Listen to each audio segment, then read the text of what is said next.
Cara, de volta. Aí, começando a transmissão. Estamos na página do livro Um Mapa da Ideologia, o Espectro da Ideologia.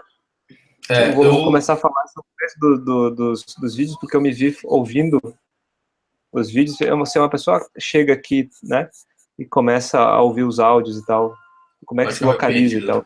Sim. Daí eu ouvi isso tal. Não, tranquilo. Aqui, ó, no meu arquivo, aqui, a última parte que a gente parou foi portanto, na página 27. Não sei se é aí mesmo. Página 27, eu também tenho marcado. 27 do PDF, né? Não sei se é igual do mesmo. Tô no PDF agora também, porque daí fica fácil que eu compartilhe a tela aqui. Tá. Ficamos no PDF. Depois eu tenho que pegar de novo esse arquivo, porque eu fui atrás de um...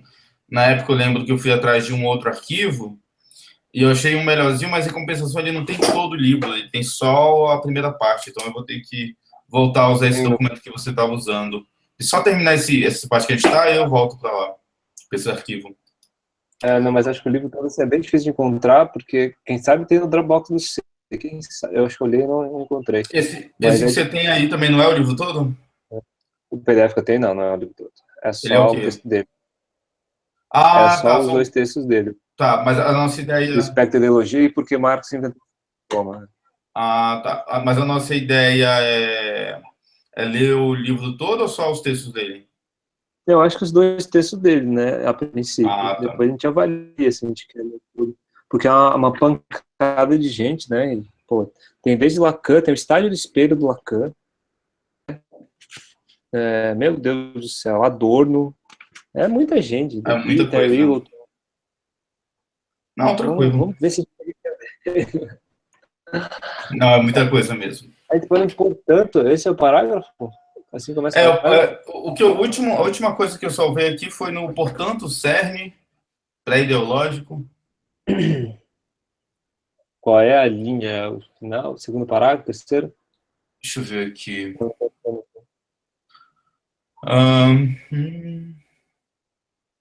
Nossa, ele tá bem no meio do...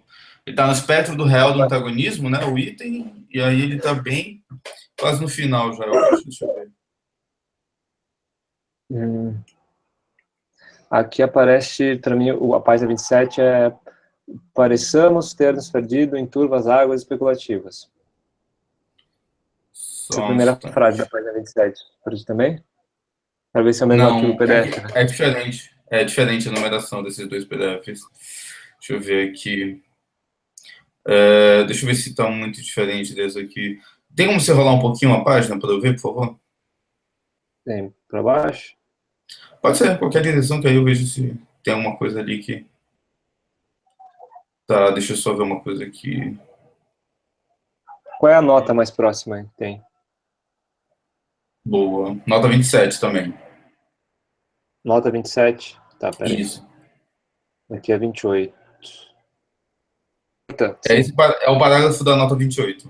É o parágrafo anterior, né, na página 26 aqui. Portanto, cerne pré-ideológico. Achou aí? Achei. Deixa eu só reler essa nota 27 aqui, só para... Acaba, né? Então, essa nota 27 justamente que fez a gente, né, coerentemente, voltar para o texto ir para o texto do Marcos Vieira, lá sobre a realidade. Deixa eu ajeitar aqui minha bancada. Aqui, pronto. A nota 27 é: essa defasagem que separa o real e a realidade é o que abre espaço para um performativo, em itálico, em sua oposição ao constativo. Sem o excesso do real em relação à realidade, sob a forma de um espectro, a simbolização meramente designaria o conteúdo positivo da realidade. Em sua dimensão mais radical, o performativo é a tentativa de conjugar o real, de enobrecer o outro. Espectro, entre aspas, originalmente é o outro como tal, da ânsia de sua liberdade.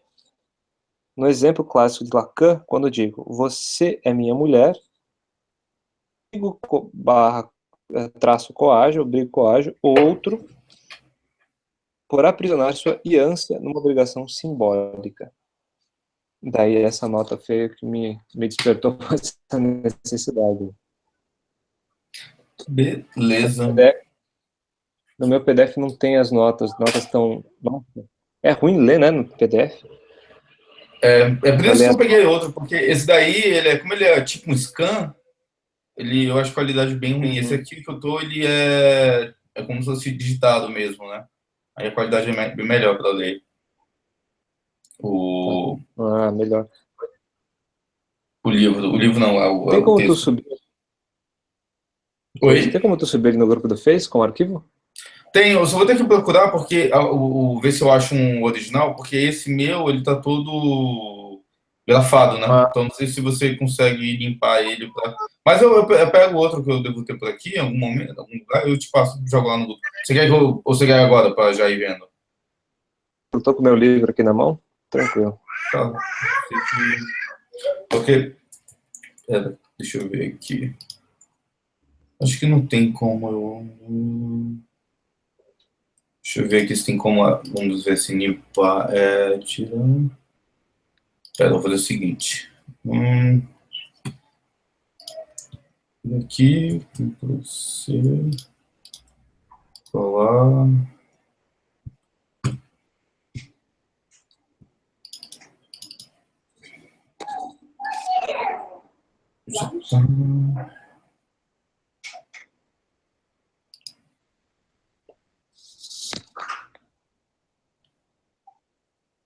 Bom, eu subo esse e depois eu procuro um outro aqui. Eu vou subir agora rapidinho aqui. Aí você já pode, pelo menos, se quiser ir já vendo ele.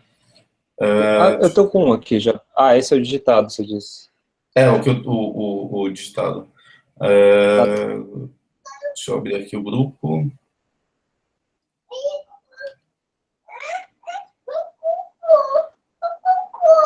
Cocô, filho.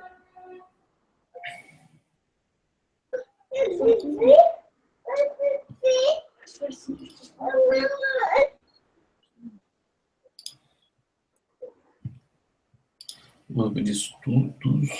Adicionar. Aqui.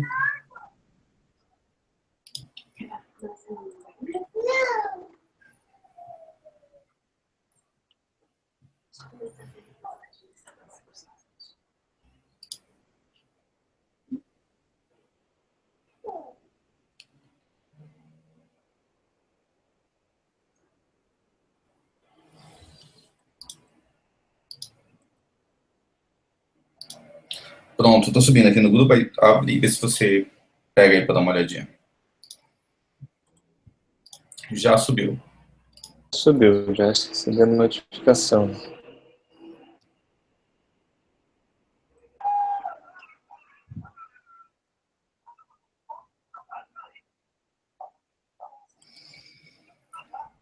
Zizek, o mapa da edição. Aí depois você vê só se você quiser, né, como é que tira esses, né, marcações que eu fui fazendo. Não sei como é que tira. Aí se você for no lado esquerdo, se você for no lado esquerdo você abriu no Adobe Acrobat? Eu uso... Como eu uso aqui, cara? Eu uso o visualizador do coisa. Tá. Se ele tiver marcação, algum lugar que tiver marcação aí, ele vai aparecer, eu marco as páginas onde é que a gente parou a leitura, aí você consegue abrir já direto. Mas é a página 27 do... Você usa o... Eu uso o Adobe também? É o Acrobat. Certo. Ele tem as páginas aqui, não, né? No visualizador? Ele tem as páginas só... No corpo do arquivo não tem, né? Deixa eu ver. Não, no corpo acho que não tem. Sim, não tem, eu acho. Deixa eu ver aqui, abrir com... Tá aqui, é 27. Vou até botar o outro aqui com o compartilhador de tela para ficar gravado esse aí. Compartilhar a tela. Opa, tirei. Janela do aplicativo, Zizek, mapa da ideologia.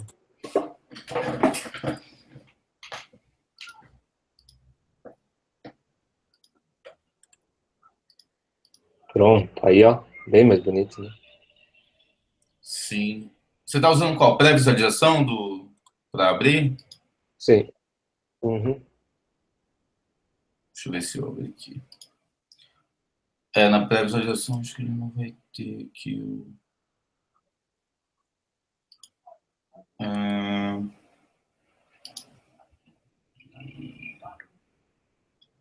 Ele tem algo... tá. Na pré-visualização, bem no canto superior esquerdo, abaixo da bolinha vermelha, você tem uma barra lateral. Você clica nela, uma setinha do lado da lupa, aí tem lá a opção índice, aí você consegue acessar as notas, as coisas que eu fui marcando aí. Sim, sim. Legal. Bom, vamos lá então? Bora. Deixa eu ler? Pode ser.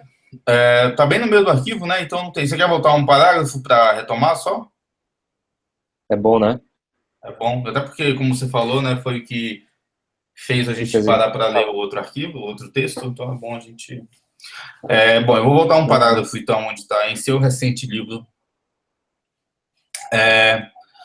Bom, em seu recente livro sobre Marx, Jacques Derrida empregou o termo espectro para indicar essa fugidia pseudo-materialidade que subverte as oposições ontológicas clássicas entre realidade e ilusão, etc. Aí tem uma notinha aqui, a 26. Quer ler a nota? 26, quer que eu leia? Pode ser. Peraí, 26. Não, ele só vai falar do como livro. É que vê as notas estão aqui embaixo? Se você clicar naquela parte que eu te falei lá, na bolinha do lado, embaixo da bolinha vermelha, e for em índice, você clica em notas, ele vai para a página de notas. Peraí, aqui tem um índice aqui marcado. Lateral, índice, notas. Você que fez? Sim. Veio daqui ou você que fez? Esse daí foi eu que fiz, essa daí, para poder ficar mais fácil a sair de volta. Abençoado sejam as pessoas que sabem pensar na vida. Derrida, o espectro de mar. É a nota. Parri. Como é que eu vou agora? Não entendi, desculpa. A leitura... Como é que eu volto agora para... Onde você clicou em notas, clica em portanto, em cima, que eu tinha deixado marcado, ele volta para a página. Tu faz as marcas. Preciso aprender a fazer isso em algum momento. É tranquilo, relaxa. Bom, e aí ele voltando aqui para a leitura, então, e talvez seja aí que devemos buscar o último recurso da ideologia. O cerne pré-ideológico, a matriz formal em que são enxertadas várias formações ideológicas, no fato de que não existe realidade sem o espectro, de que o círculo da realidade só pode ser fechado mediante um estranho suplemento espectral. Mas, por que não existe realidade sem o espectro? Lacan fornece uma resposta precisa a essa pergunta. O que vivenciamos como realidade não é a própria coisa. É sempre já simbolizado, constituído e estruturado por mecanismos simbólicos. E o problema reside no fato de que a simbolização, em última instância, sempre fracassa, jamais consegue abarcar inteiramente o real. Sempre implica uma dívida simbólica não quitada, não redimida. Esse real, a parte da realidade que permanece não simbolizada, retorna sob a forma de aparições espectrais. Consequentemente, não se deve confundir espectro como ficção simbólica, com o fato de que a realidade em si tem a estrutura de uma ficção, por ser simbolicamente, como dizem alguns sociólogos, socialmente construída. As noções de espectro e ficção simbólica são codependentes em sua própria incompatibilidade, são complementares no sentido da mecânica quântica. Dito de maneira simples, a realidade nunca é diretamente ela mesma, só se apresenta através de sua simbolização incompleta, sua falha, né? Ou falha, né? Incompleta ou falha. As aparições espectrais emergem justamente nessa lacuna que separa perenemente a realidade e o real, e em virtude da qual a realidade tem o caráter de uma ficção simbólica. O espectro dá corpo àquilo que escapa à realidade, simbolicamente estruturada. Aí a gente foi ler aquele livro não, desculpa, aquele texto, e ele fala sobre, é uma interpretação que ele faz do Real de Lacan, né, alguma coisa assim. Com certeza. Tu acha que fez diferença? Ajudou ler aquele texto? Acho que ajudou sim bastante, deu para. Depois eu vou dar uma retomada nele, mas ajudou sim. Da realidade ao real, já que Lacan é a realidade psíquica. Ajudou sim, com certeza. Você quer comentar uma coisa ou a gente continua? Acho que também me ajudou a deixar mais claro essa ideia de que o real, que são os espectros da ideologia, justamente isso que não tem exatamente uma forma, que é uma coisa meio disforme, um espectro, uma coisa meio sem corpo, assim, que dá, como é que eu posso dizer, dá corpo à ideologia, né? Que é isso que não é uma ficção necessária, uma coisa que precisa existir. Me parece que ele está tentando construir um caminho que vai levar a entender que a ideologia ela é constitutiva de alguma maneira da sociedade. Você não tem como ter uma realidade psíquica sem esse resto, né? Sem esse real. Então você não tem como ter uma sociedade sem um resto não simbolizado do social mesmo, né? Isso que é uma fantasia social nesse sentido do espectro, né? Sempre vai ter um fantasma rondando o manifesto comunista, né? É um espectro rondando a Europa e tal, que é o espectro do comunismo. Parece que sempre vai ter algum tipo de espectro rondando, assim. E a gente nunca tá teórico, sabichão, filósofo, mega entendedor que vai dar conta de dar uma resposta pronta. Sempre se produz um resto, né, de toda elaboração. Acho que parece interessante que, ao mesmo tempo, ele diz que deve ter uma crítica da ideologia, né? Se fazer. E a gente deve fazer, né? Em certo sentido. Total, né? Acho que ele tá. Tô entendendo que ele tá levando por esse caminho. Beleza. Eu acho que é bem por aí mesmo que ele tá trabalhando aí em cima dessa questão aí de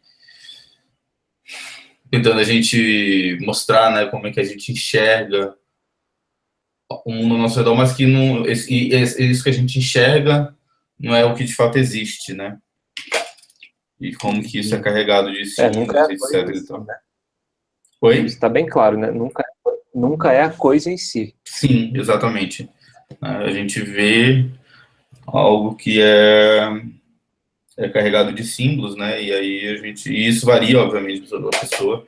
E aí ele está né, falando, né? Ele, até uma parte que ele fala aqui, que ele fala, chama isso de, né? Que ele fala o cerne, talvez seja que devemos buscar o último recurso da ideologia, o cerne pré-ideológico, a matriz formal em que são enxertadas várias formações ideológicas.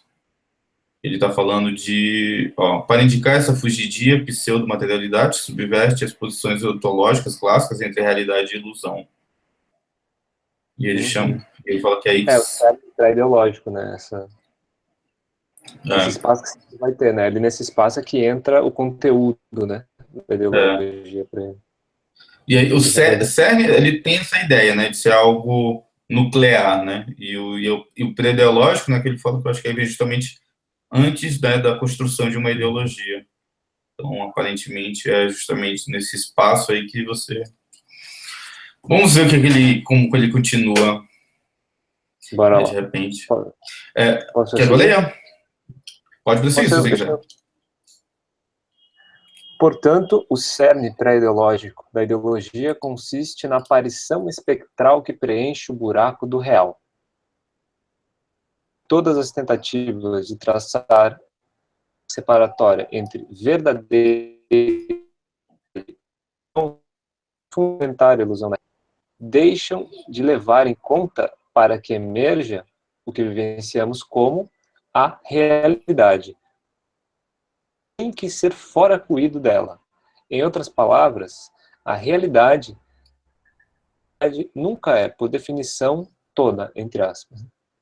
O que o espectro oculta não é a realidade, mas seu recalcamento primário, o X irrepresentável, em cujo recalcamento, entre aspas, fundamenta-se a própria realidade.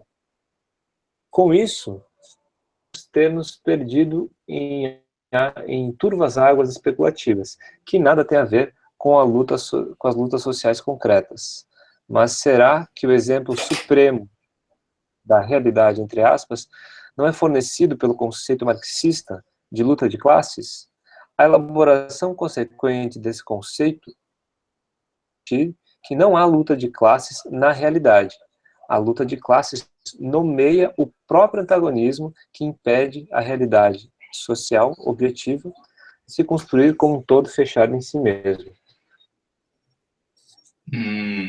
Aí foi na luta de classes, né? Agora em piedade. Deixa eu retomar aqui rapidinho, dar uma ideia aqui. Tudo discerne para ideológico. Só dar uma relida no capítulo, jogo rápido, só para ver se eu entendi bem. Portanto, discerne para ideológico da ideologia. Não temos pressa, hein? A regra é essa, não temos pressa. Ah, não, relaxa. É o estilo SEI, né? De leitura. Sem pressa. Exatamente. Mas se você quiser fazer reler o parágrafo com calma também, por mim. Se bem que a gente não leu rápido agora, né? Mas é só para reler de novo. Eu não sei, eu acho que a minha internet também tá ruim e várias vezes tá falhando, então eu tô ouvindo meio picotado o áudio. Mas eu acho que a minha internet que esses dias ela tá bem ruim. Você quer que eu leia aqui rapidinho? Ou você quer ler esse parágrafo de não reler rapidamente? Eu posso ler aqui rapidinho, só para ver se eu entendi aqui. Portanto, o cerne pré-ideológico da ideologia consiste na aparição espectral que preenche o buraco do real. Portanto, o cerne pré-ideológico da ideologia consiste na aparição espectral que preenche o buraco do real. Ok. É isso que todas as tentativas de traçar uma clara linha separatória entre a verdadeira realidade e a ilusão, ou de fundamentar a ilusão na realidade, deixam de levar em conta. Para que emerja o que vencemos como a realidade, algo tem que ser foracluído dela. É isso que todas as tentativas de traçar uma clara linha separatória entre a verdadeira realidade e a ilusão, ou de fomentar a ilusão da realidade, na realidade, deixam de levar em conta. Para que emerja o que vencemos com a realidade, algo tem que ser foracluído dela. Em outras palavras, a realidade, tal como a verdade, nunca é, por definição, toda. Isso é importante.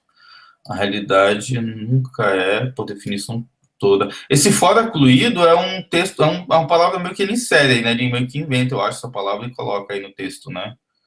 Tipo, é um conceito da psicanalítico, o Lacan usa bastante ele sobre psicoses.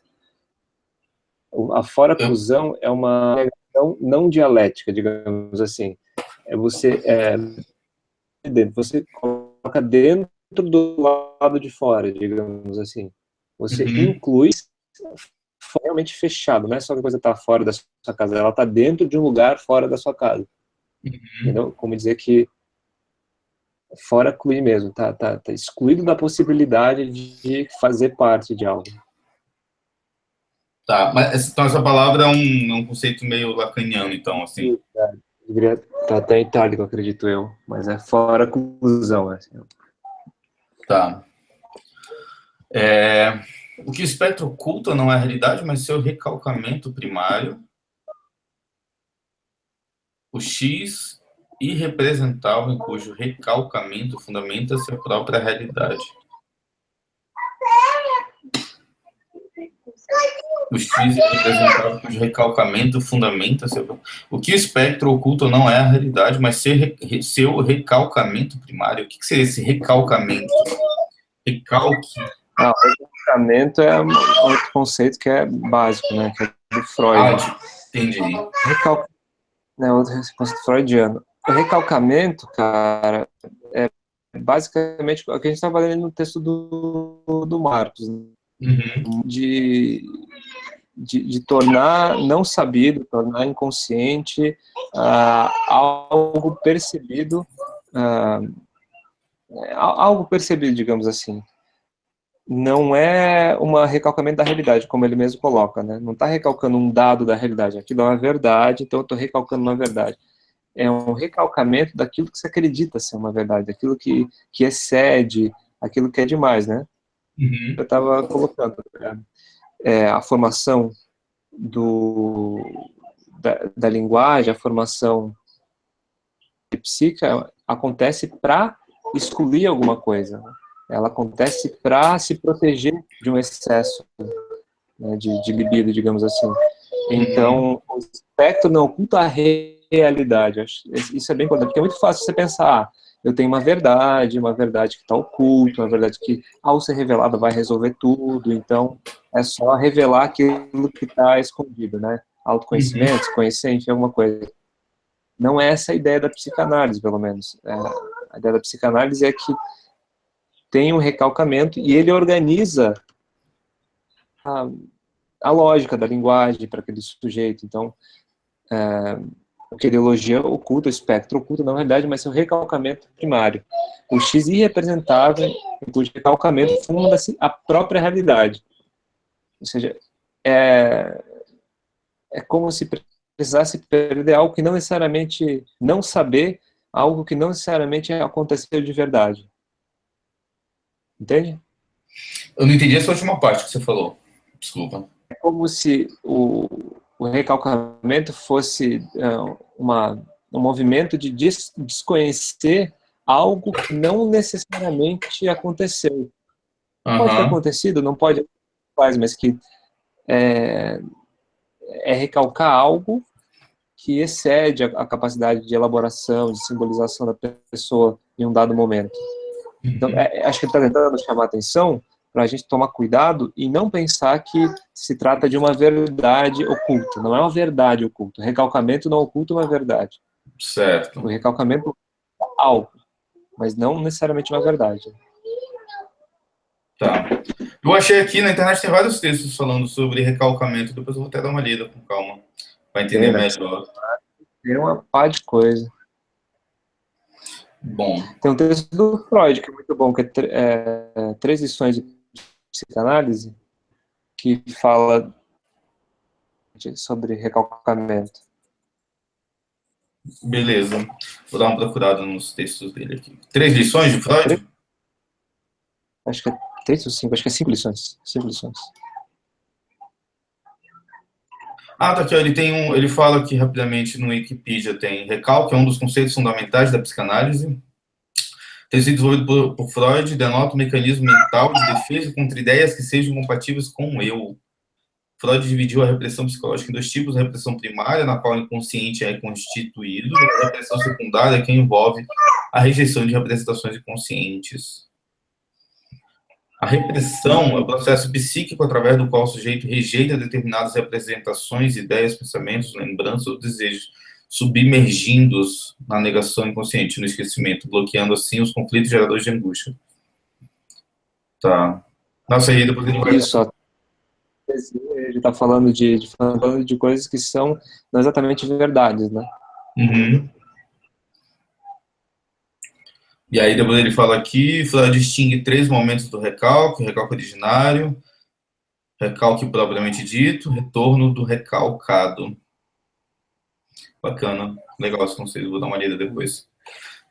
Tá, então a realidade, tal como a verdade, nunca é por definição toda, o que espectro oculta não é a realidade, mas seu recalcamento primário. Recalcamento, deve ser esse recalcamento primário, será que é essa primeira fase aqui, o primeiro momento do recalque? Ele fala não, né?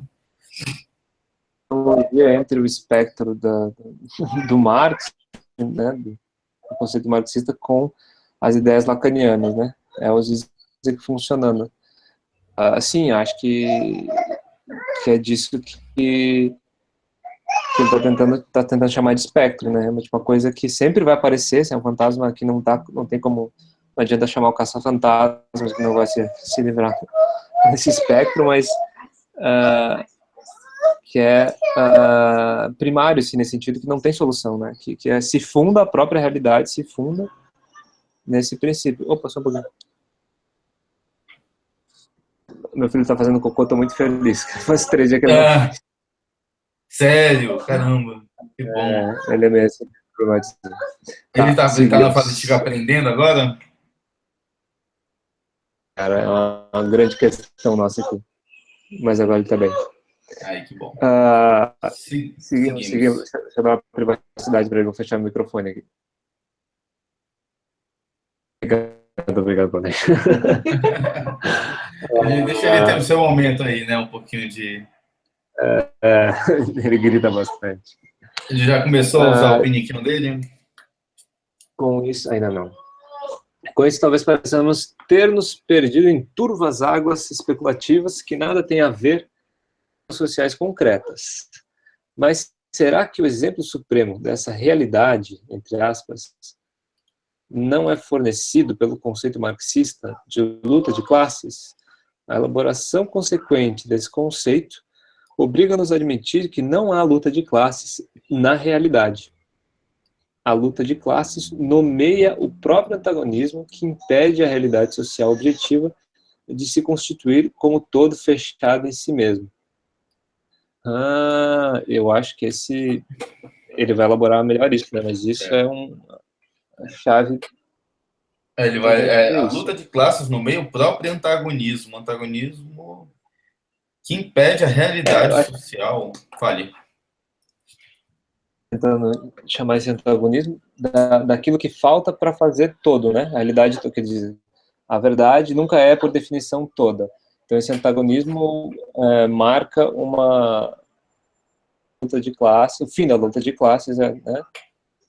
É o nosso horizonte, e a luta de classes dá um nome para a impossibilidade de fazer esse horizonte todo, de certa maneira, né? O que divide a sociedade, aquilo que mantém o trabalhador alienado daquilo que produz. Então,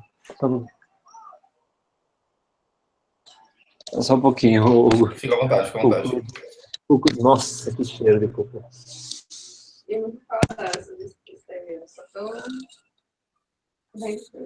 Tá, a Sarah aqui, ela não morre de amores pelos Zizek, essas ideias, mas tudo bem. Eu não sei se... fala. Diga você. Não, eu ia fazer um parêntese, mas é totalmente off, mas falando do Didic, mas termina o seu raciocínio que eu já falo. Eu tô pensando que essa ideia dele vai trabalhar isso melhor, acredito eu, muito eu acho que no melhor. próximo parágrafo ele vai abrir mais. A gente lê o próximo parágrafo, se ele não abrir bem essa ideia, a gente volta para discutir rapidamente sobre isso. Peraí, eu quero terminar essa elaboração aqui, que eu tô encasquetado com o negócio. Que a luta de classes nomeia a elaboração consequente desse conceito, obriga-nos a admitir que não há luta de classes na realidade. A luta de classes nomeia o próprio antagonismo que impede a realidade social, a realidade objetiva de se constituir fechado em si mesmo. Tá, mas que consequências tem isso para a ideia de luta de classes, né? Isso muda alguma coisa? Pode pensar nessa chave, sim, que é o todo, mas nesse sentido ele parece que ele está inclinando o conceito de luta de classes a um certo ideia totalizante, né, da sociedade. E como se fosse mítico mesmo, né, o fim da luta de classes, como se fosse um todo impossível, e o conceito de luta de classes jogasse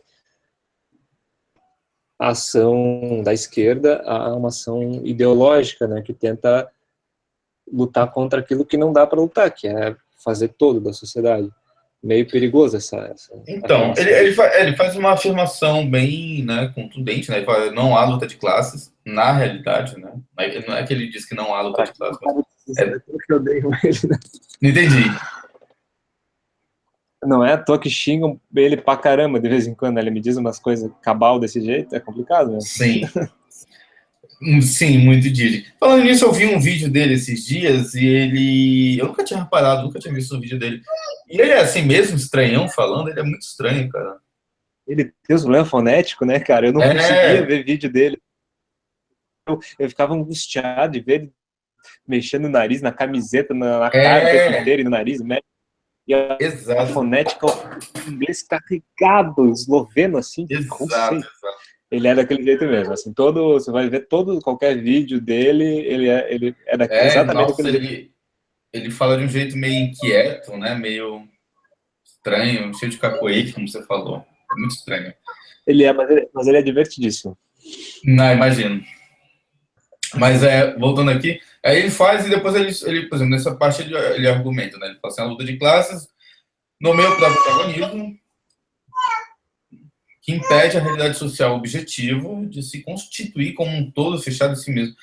Eu não sei, eu não entendi muito bem o que ele quis dizer como nomeia o próprio antagonismo e também não quis dizer o que ele quis dizer com o que ele quis dizer com se constituir como um todo fechado em si mesmo.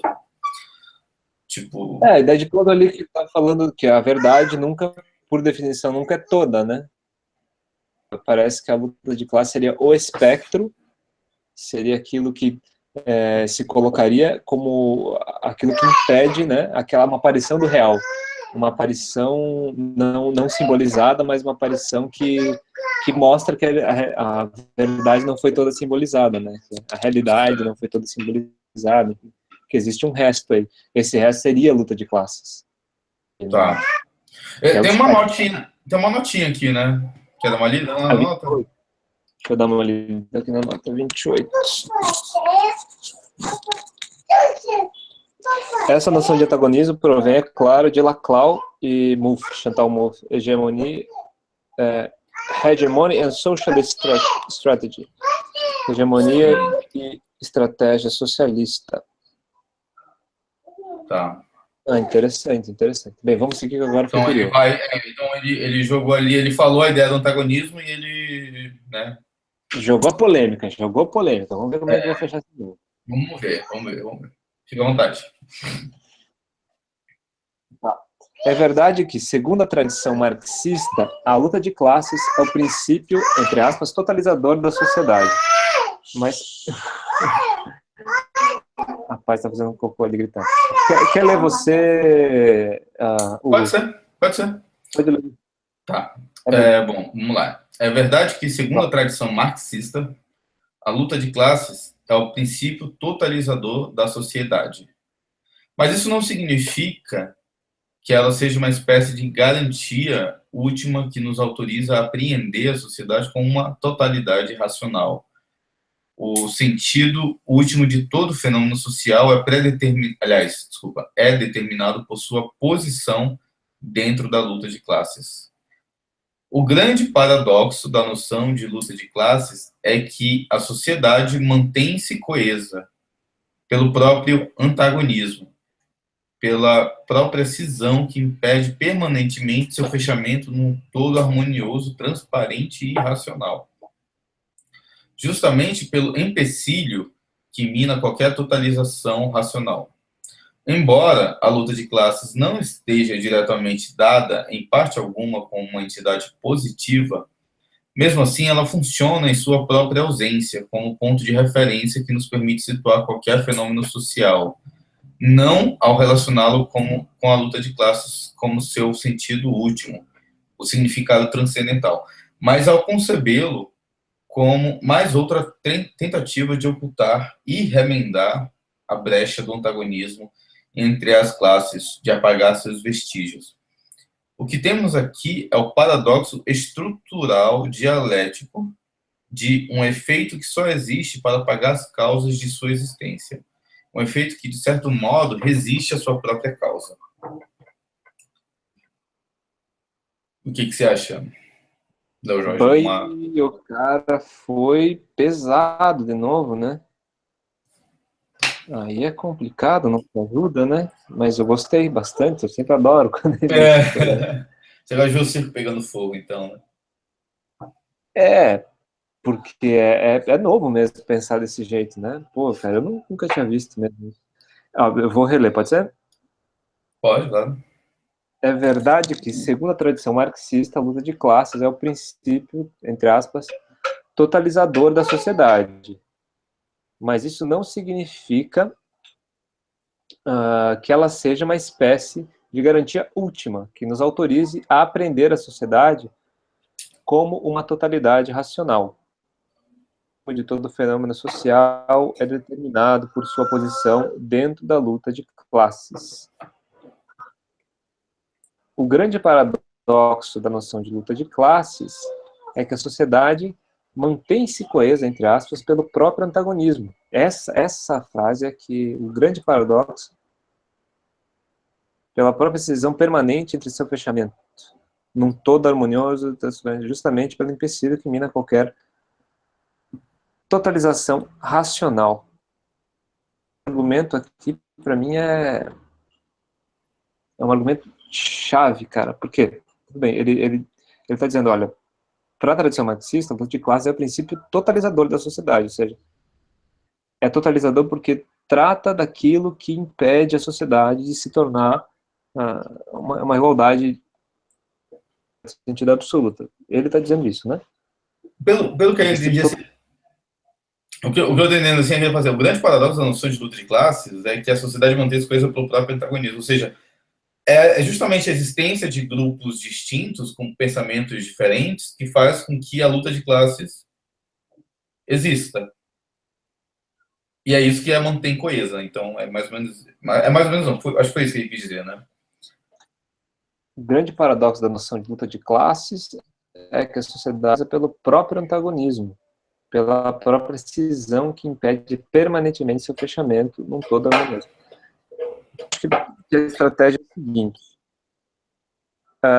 não há possibilidade, ele parte desse princípio radical. Não é possível simbolizar toda a realidade. A realidade psíquica não corresponde à realidade material. A realidade psíquica é uma coisa, né? O real é outra, né? Real, Sim. simbólico e imaginário. Isso é basilar, é fundante. Né? O Lacan começa a escola dele com um texto que se chama Real, Simbólico e Imaginário. Né? Tá. Certo. O Dick é lacaniano, né? O Dick estudou lá com os lacanianos. Então ele parte dessa ideia radical. Não tem como você totalizar um sujeito e muito menos uma sociedade. Sempre sobra um resto. Então, quando ele está usando totalizador nessa frase, eu acho que ele está dizendo, olha, o conceito de luta de classes não é só um conceito que lança a gente para enxergar a realidade como uma luta de classes, mas é um conceito que também incita a gente já que não é possível, a gente tem uma coisa para dar nome a esse impossível, para tornar esse impossível conhecido. Né, esse desconhecido, essa impossibilidade sempre conhecida. Então, sempre vai ter luta de classes. Tudo, a gente tenta colocar toda essa impossibilidade social, ou seja, tem diferença de gênero, tem diferenças inúmeras, ideológicas, de pensamento, de sujeito. A teoria marxista, estou entendendo isso e estou meio que forçando para esse entendimento, que uma certa teoria, uma tradição marxista, bota coisa demais na luta de classes. Entende? Tá. Eu acho que o paradoxo é esse. Mantém coesa porque não que a esquerda está lutando contra para acabar com a luta de classe. Em algum sentido, a esquerda, aqueles que usam a luta de classes, estão usando ele para manter essa luta de classes. Eles não querem acabar com a luta de classes. Sim. Tem um nome já dado para essa impossibilidade, que é a luta de classe. Então a gente mantém que a luta de classes mantém as classes separadas, mantém esse mundo funcionando nessa dinâmica, para que a gente sempre tenha um desconhecido conhecido. Né? A gente não sabe o que impede a realidade, mas a gente tem um nome que se chama luta de classe. Eu acho que ele vai tentar construir essa argumentação. Tá. Ele começa... Não, ele começa falando assim, segundo a tradição marxista, a luta de classe é o princípio totalizador da sociedade. Quando ele fala totalizador, né, que você estava falando em partes, é um princípio que ele usa totalizador, entre aspas, aqui, ele coloca a luta de classe como o cerne da sociedade, é isso? É o que faz com que a sociedade exista como ela existe, algo do tipo? Acho que nomeia, como ele diz aqui, nomeia esse antagonismo. Tá. Dá um nome, localiza, tenta formar um espectro, tenta dar um nome para esse fantasma, digamos assim. Tá. E esse fantasma não é só, né, a luta de classe, ele tem mais nomes, mas tenta totalizar isso dentro da luta de classe. Tá. Os antagonismos dentro da luta de classe. Ok. Mas acho que nos próximos capítulos ele vai melhorar essa crítica, porque indo por esse caminho é um caminho que você abandona a luta de classe, tá? Então tem muito mais, vira um pós-moderno. Eu diria que não é um pós-moderno, né? Acho que vai ser mais interessante. Tá. Mas eu não sei também se, tipo, assim, né, você falou, né, tipo, o cara olha esse conceito e abandona. Acho que a única coisa que ele fala, assim, que É, eu acho que ele trata assim, a luta de classes como algo que, não sei, é algo que, tipo, porque se você abandonar a luta de classes também, por exemplo, né, vamos supor, né, claro, é uma hipótese, é, eu acho que é como ele fala, assim, a sociedade ela vai perder bastante dessa coesão, ela vai... É, eu acho que para você mudar esse, tratar de um certo antagonista, você não necessariamente precisaria, ou totalizar na luta de classes, pode ser prejudicial para lutar contra a diferença que é a luta de classes, né? De classes, assim. Uhum. Enfim. Bom, vamos ver se... Quer terminar esse parágrafo? Você está relendo, né?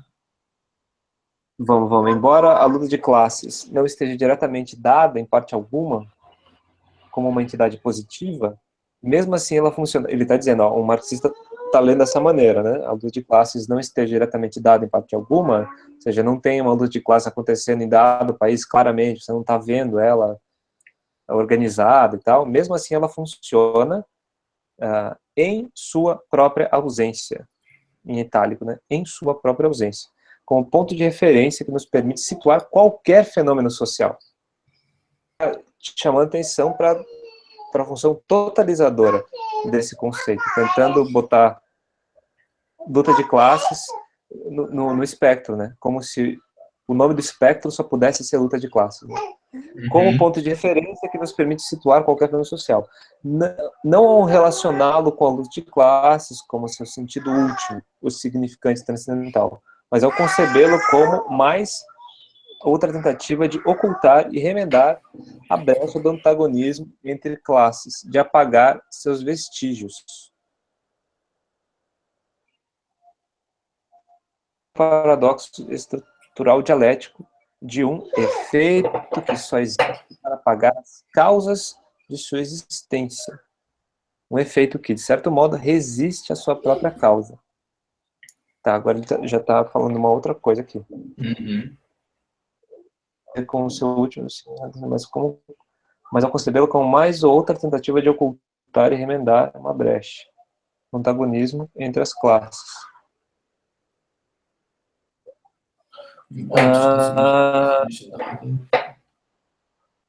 A diferença de classes,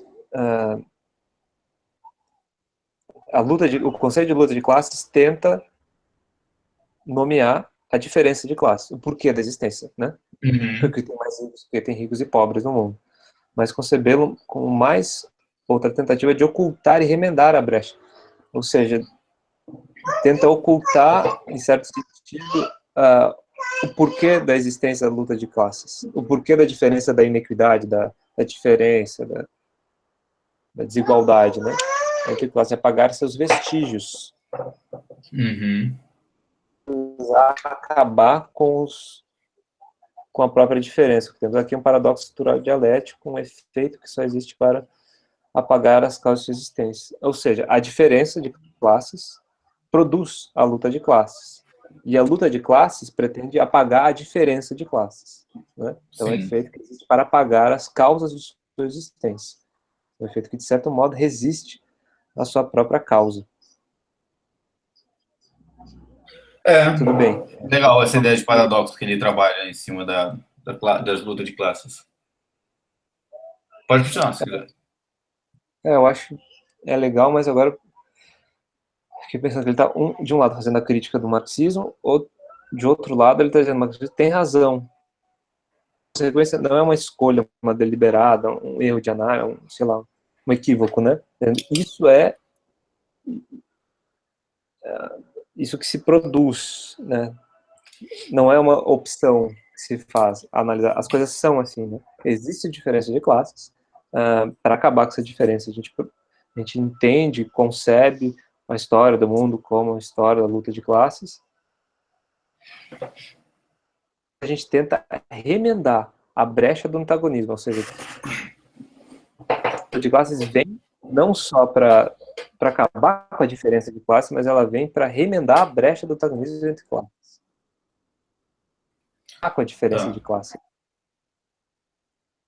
Remendar a brecha do antagonismo entre as classes de apagar seus vestígios. Não vai comprometer executar a brecha antagonismo de classe, mas apagar seus vestígios. Que possível para Bem, vamos seguir, acho que ele vai Vamos explicar seguir. melhor. Lê você, Hugo. Vamos lá. Em outras palavras, a luta de classes é real, entre aspas, no sentido lacaniano estrito. Uma dificuldade, um empecilho que origina simbolizações sempre renovadas, mediante as quais nos esforçamos para integrá-lo e domesticá-lo. A tradução barra deslocamento corporativista da luta de classes para a articulação orgânica dos membros do corpo social, por exemplo. Mas que, ao mesmo tempo, condena esses esforços a um derradeiro fracasso. A luta de classes não é nada mais do que o nome do limite imperscrutável, que é impossível de objetivar, situado dentro da totalidade social, já que ela mesma é o limite que nos impede de conceber a sociedade como uma totalidade fechada. Ou, para dizer de outra maneira, luta de classes designa o ponto em relação ao qual não existe metalinguagem, na medida em que toda posição dentro do todo social é sobredeterminada. Em última instância, pela luta de classes, não está excluído da dinâmica desta última nenhum lugar neutro de onde seja possível localizá-lo dentro da totalidade social. Nossa, eu fiquei com a impressão de que eu pulei alguma coisa aqui. Eu vou voltar só uma parte aqui, ó. Ou, para dizer de outra maneira, luta de classes designa o ponto em relação ao qual não existe metalinguagem. Na medida em que toda posição dentro do todo social é sobredeterminada, em última instância, pela luta de classes, não está excluído da dinâmica desta última nenhum lugar neutro, de onde seja possível localizá-la dentro da totalidade social. Nossa, complexo esse último raciocínio dele. Você não pulou, não, a coisa é complicada mesmo. É real no sentido lacaniano estrito, uma dificuldade, tá? A luta de classe impede a totalização da sociedade como coisa indistinta que não tenha classes, né? Em todos tem diferenças.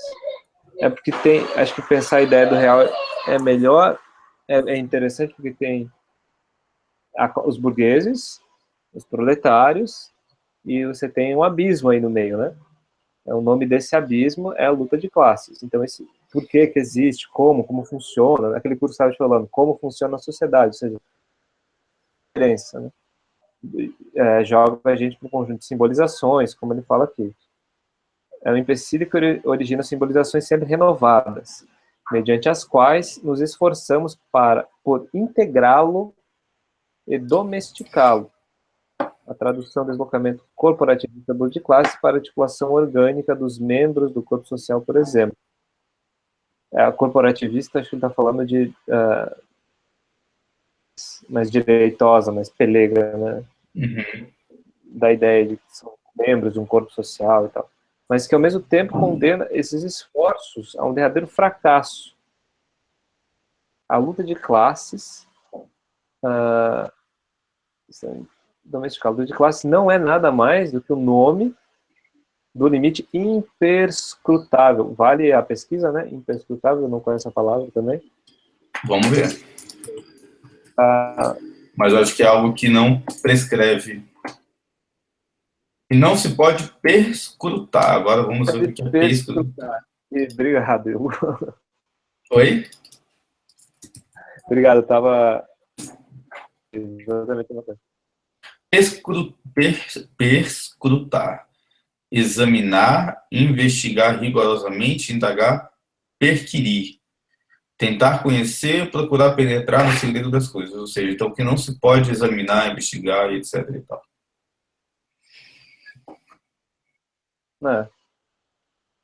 Interessante, porque é impossível de objetivar. Não é possível indagar, conhecer. Acho que o limite, o nome do limite não se pode conhecer, que é impossível de objetivar. Situado dentro da totalidade social, já que ela mesma, a luta de classes, né, é o limite que nos impede e conceber a sociedade como uma totalidade fechada. Ah, tá. Ou seja, a luta de classe é aquilo que a gente, que dá nome ao que a gente não entende, né? Por que o mundo é assim? E quando a gente vai tentar nomear ela, é justamente porque ela existe que a gente não consegue nomear ela. Então fica um negócio, uma tarefa impossível, né? Uhum. Ela não é solucionável. Você justamente não pode conhecer ela porque ela existe. Se você conhecer, ela vai deixar de existir, né? Você dá nome àquilo que você não sabe, mas você... Ou seja, estamos fodidos. Não, tô brincando. O limite nos impede de considerar a sociedade como uma totalidade fechada. Ou, para dizer de outra maneira, a luta de classes designa o ponto em relação ao qual não existe metalinguagem, na medida em que toda posição dentro do social é sobredeterminada. Em última instância, pela luta de classes, não está excluído essa última em lugar neutro de onde seja possível localizá-la dentro da totalidade social. Tá.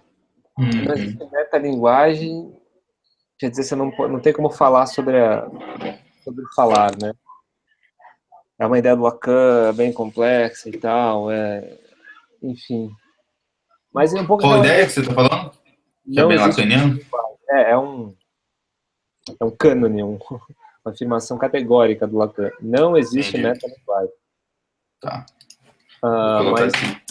Mas segue nessa mesma linha que a gente estava lendo no começo do texto, né? Que ele estava dizendo que não existe lugar privilegiado para fazer a crítica da ideologia. Ou seja, a gente se posicionar dentro de um lugar, uma experiencial, o trabalhador, né, o lugar de gênero, seja lá qual for, nenhum lugar, nenhuma identidade é privilegiada para se criticar a ideologia, né? A crítica da ideologia é sempre um movimento, né? Não pode sentar aqui numa cadeirinha que, essa cadeira aqui que eu critico a ideologia. Não é assim que funciona, né? Por definição ontológica, né? Mas, bem, à medida em que toda posição dentro do social é sobredeterminada, em última instância, pela luta de classe. Ah, tá. Qualquer posição que a gente está dentro da sociedade, seja burguês, proletário, tudo é determinado pela luta de classes, né? Tá. Ou seja, se você é um burguês, quem determina isso é a acumulação primitiva, a mais-valia, todas aquelas ideias do Marx. Então, a luta de classes determina que lugar você vai estar da sociedade, em que parte, né, parte, para poder olhar para a luta de classes, para poder olhar para a lógica dessa diferença. Ou seja, em última instância, aqui, ó, em última instância, pela luta de classes, não está excluída a dinâmica dessa última em um lugar neutro de onde seja possível localizá-la dentro da totalidade social. O que ele está falando, para mim, é extremamente radical. Está dizendo, olha, o trabalhador, ser um trabalhador, não te coloca em lugar privilegiado para fazer a crítica da luta de classe, para entender a luta de classe. Nenhuma posição é uma posição superior para fazer a luta de classe. Chamando por umas... E tentando provar isso, né, metodologicamente. Não tem como. Usando Lacan, claro, né, não só o Marx. Vou dizer que me empolga essas colocações dele. Não está excluído da dinâmica desta última, ou seja, da luta de classes, nenhum lugar neutro. Neutro. De onde seja possível localizá-la, desculpa, dentro da totalidade social. Esse lugar neutro seria... você, obviamente, não pertencer, então, à luta de classes, né? Que você vivesse numa sociedade, você saísse da tua sociedade, que você nasceu, cresceu, viveu numa sociedade dividida pela luta de classes, né? Então você pega e dá uma saidinha, assim, você bota a cabeça para fora, assim, e dá uma olhada lá de fora, para poder olhar, então, eu tô olhando essa bola aqui, essa rachadura aqui vai do cantinho, desse cantinho até esse cantinho, tô vendo total, aqui é só arrematar e tal, não tem como fazer, você tá sempre dentro do negócio, você é determinado pela luta de classes, né? Sim. Ou seja, marxista, a Ziza continua marxista aí, que bom. Nesse sentido. Muito bom.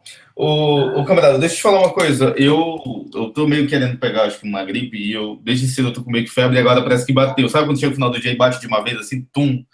Eita, E rapaz. se você não se importar, eu acho que eu gostaria de encerrar um pouco mais cedo hoje, para ver se eu, Não, né, tomo um chá e dou uma deitada, depois se melhora, que o negócio pegou de vez agora. vai descansar, rapaz, vai descansar. Eu Mas vou descer o cocô do meu filho. beleza, então. Mas, cara, desculpa aí. A Tranquilo, tranquilo. Não, discussão não tá se ótima, preocupe. mas. Descanso que é importante. Não, imagina. Bom, então a gente encerra por aqui. Encerramos. Ótimo. E amanhã você participa conosco? Participo. Então, perfeito. Então, mande um abraço para todos aí. Então, nos vemos amanhã. Mano, pode deixar. Abraço. Obrigado, abraço. Tchau, tchau.